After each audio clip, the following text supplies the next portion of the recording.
les choses se sont empirées du côté de leurs clients. ñoom xam nañ loolu voilà. ok waxtaan wi dee dox di wéy yéen ñu ñuy suivre à temps réel sur Sénégal 7 ñu ñëw nag kilifa gi Serigne Saliou ci dossier bi nga xamante ni boobaak léegi tamit nit ñi bëgg nañ am lu leen ci leer te nga def ci une parce que damay xaw a inverser pyramide bi muy divorce bi nga xamante ni moom moo am ci diggante Khalifa Sall ak ki nga xamante ni moom mooy Barthélémy Diaz. parce que nit ñi bëgg nañ comprendre lan moo war a xew ci diggante ñaar ñii ba li nga xamante ni divorce am na ci te nga ñëw ci à la une tuuti ba mu mën a may une yor bi nga xamante ni moom moo dikk ci boobule divorce muy les coulisses d'un divorce ñoom Abba Mbaye lañ ca wax ci ne les jeunes de Taxawu méritent d'être propulsés et connus. Sonko a compris qu'un leader crée des leaders. mu mel ni voilà donc tey comment comprendre ce qui s'est passé diggante Khalifa ak ki nga xamante ne moom mooy Barthélémy Dias ba tàggalikoo am seen diggante ak it tey boo weesoo tàggalikoo bi seen ëllëg ci seen carrière politique ak fii réew mi toll ak landerneau politique bi schéma bi ni mu soppeeku. ak avènement duo bi nga xamante ni ñoom ñoo ñëw au pouvoir. yaa ma sax xam nga divorce bi ñuy wax nii. xanaa dañ koy door a rendre public rek mais le divorce a eu lieu depuis fort longtemps. déedéet xanaa. non je t'assure. c'est-à-dire qu'il y a eu des prémices yoo xam ne qui ont montré que en réalité la fi nekkoon entre les deux newut fi. ah bon. mais bien sûr. pourtant ñu ngi Barthélémy depuis le jour. nga leen di gis ñoom. waaw waaye non c'est-à-dire que loolu c'est de façade. mais que dans la réalité politique. ñoom ñaar ba ñu divorcé yàgg na. dañu dem nag ba benn instant boo xam ne fu nekk mënuñu ko ñàkk bañ a wax. ñu wax ko. àllam yaa bof mais xam nañ ne ku ci nekk moo tax ñu wax les coulisses xam nañ ne en réalité il y a eu de profondes tensions entre Khalifa ak Barthélémy. Il y a eu de profondes tensions entre les deux depuis le jour où Barthélémy taxaw daal ne moom mairie de Dakar kenn mënu ko koo tere nekk. il va se présenter. Khalifa présenter sa candidate moom mu taxaw jël le contraire ne moom il se présente. Sonko jàppale ko ci loolu. mën naa xam ne jour boobu nag c'est-à-dire ci la divorce bi acté wu. par la suite li fi nekkoon dañ ko doon rafetal rek dañ ko doon rafetal kese. maintenant Khalifa avait bien sûr besoin du maire de Dakar. pas de Barthélémy Diaz. Khalifa avait besoin du maire de Dakar parce que le maire de Dakar aussi peut-être que en termes de moyens financiers pouvait bel et bien appuyer Taxawu Sénégal. dogguma la sax il paraît que foofu Sonko. am na rôle bu déterminant bu mu joué. bien sûr ba Barthélémy am li mu am. ndax nee nañ bu doon sago Khalifa kese. Barth du jot ci mairie bi. Khalifa moom Soham Wardini moo nekkoon sa candidate. ok lan moo xew foofu Serigne Saliou ci coulisses yooyu. waaw xam nga. bi Khalifa waxee loolu. Sonko moom daan ne jàpp ne Barthélémy Diaz moom mooy nekk seen candidat parce que boobu aussi c'était vraiment le parfait amour entre les deux.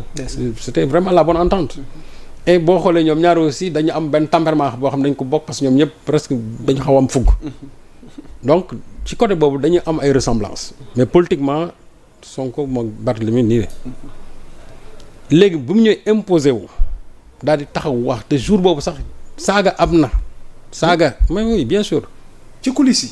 saaga am na pour wax ne damay nekk candidat saaga pour dire les gens ne le diront jamais mais ay saaga am na fa.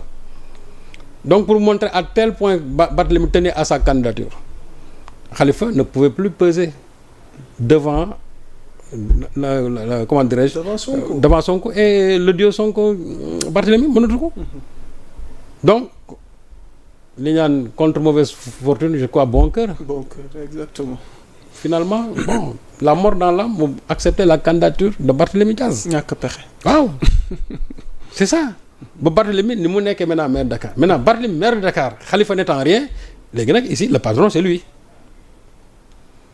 c'est-à-dire que lui il a les moyens financiers te politiquement aussi moom c'est quelqu'un boo xam ne c'est pas un nain. Khalifa n'a plus rien Khalifa c'est-à-dire que amatul loo xamante ni mën na ci bu wéeru pour mën a kii un parti a besoin de moyens a besoin aussi d'une certaine envergure. Exactement. te de plus en plus on a vu que Khalifa sur la scène politique Khalifa waxatul et Barthélémy moom c'est quelqu'un qui aime communiquer.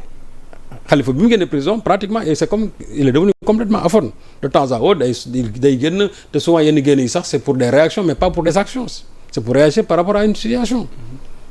donc loolu bi mu amee ba ñu jël kii def ko maire de Dakar mais bi nga xamante ne dañuy dem élection présidentielle Barthélémy moom su xamoon na ne moom même su demee présidentielle aussi du jàll mais il savait aussi que son candidat Khalifa Sall aussi du jàll il le savait mais il faut l'accompagner le temps que mu def sa dernière élection mu pousse nga jël taxawu Sénégal mais Barthélémy ne savait pas que ne Khalifa tenait toujours à son taxaw moo tax même boo gisee bi mu demee TV5 bi ñu koy interroger dafa tëb l'épisode de 2024 en disant 2029 bi wax 2029 moom il voit sa candidature en 2029 koo xamoo déjà effacé na Khalifa donc bi ñu ñëwee élection yi mu jàll te bi mu di ñu dem pour le directeur de campagne il s'est imposé comme d'habitude contre nag presque tout le monde ñii naan non mu ñëw ne moom xool mooy nekk directeur de campagne parce que il a les moyens financiers aussi mooy dëgg donc presque campagne boobu Barthélémy était au centre de tout mais pour moom le temps d'accompagner Khalifa et après on l'efface gis nga campagne bi mu ñëwee Khalifa le score minable qu'il a fait après bon il fallait nécessairement se débarrasser léegi nag bi ñuy dem campagne pour législative yi foofu il n'était pas du tout question que Khalifa se retrouve sur les listes il n'était pas du tout question parce que le problème qui se pose mooy foofu liste Dakar moom xam ne su ko diriger bu ko diriger c'est-à-dire départemental bi dina xam ne foofu dina national bi dina génn exactement liste nationale bi dina génn te mu xam ne Khalifa su ñëwee ñoom ñaar problème dina am parce que soit kii mooy dem départemental kii mooy dem liste nationale schématiquement waaw te xam nga Khalifa moom ne commettra jamais l'erreur dem diriger département bi ñëw am zéro bañ jàll kooku politiquement mënu ko supporter déedéet te Barthélémy aussi xam na ne moom amul chance bu demee départemental moo tax mu ne mooy jiite liste nationale bi étant donné que ñoom ñaar ñëpp mënuñu dem liste nationale mais il faut éliminer Khalifa moo tax Khalifa voulait bel et bien être député hein. Mais enjeu bi c'était qui dirige la liste nationale. Comment tu peux imaginer quelqu'un qui n'est pas leader d'un mouvement de parti diriger liste bi? Ah ça parce que fay ñoom ñi ci des paradoxal mais j'avais pas compris li la lu woon ci suuf loolu. Parce que moom laa la tey bu ñu doon xool normalement Barthélémy c'est pas un leader en tout cas politiquement parlant ñuy xool structure yi. ah Sonko kay mos na ko wax. Mais Khalifa normalement c'est lui le leader moo waroon diriger. logiquement. mais Barthélémy moom moo diriger yeneen leaders yi ay ñoom Anta Babacar ñoom Pape Djibril Fall ñoom Bougane Gueye Dany et cetera.